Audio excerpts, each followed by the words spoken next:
ఆయన రాకడ వచ్చేటప్పటికి మనము నమ్మకంగా ఉండాలి. I'm trying to emphasize this word, faithfulness. ఈరోజు మీరు అడగచ్చు, అందరూ అలా ఉన్నారు, నేను మాత్రం ఎందుకు నమ్మకంగా ఉండాలి? అందరూ అలాగ బ్రతుకుతున్నారు, నేను మాత్రం ఎందుకు ఇలాగ ఉండాలి?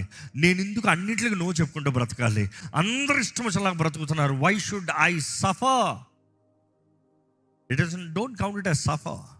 The real suffering comes later. ఈరోజు నువ్వు క్రీస్తు కొరకు నో అనేది ప్రతిదీ సఫరింగ్ అని చూడొద్దు. Look at as faithfulness. నేను నా ప్రియుణ్ణి ప్రేమిస్తున్నాను కాబట్టి ఈ లోకాన్ని అసహించుకుంటున్నా. దేవుణ్ణి ప్రేమించిన వాడు లోకానికి నో అంటాడు. లోకాన్ని ప్రేమించిన వాడు దేవునికి పాత్రుడు అవడు. లోకాన్ని ప్రేమించి లోకంతో స్నేహం చేయవాడు దేవుని సంబంధిగా పిలవబడదు.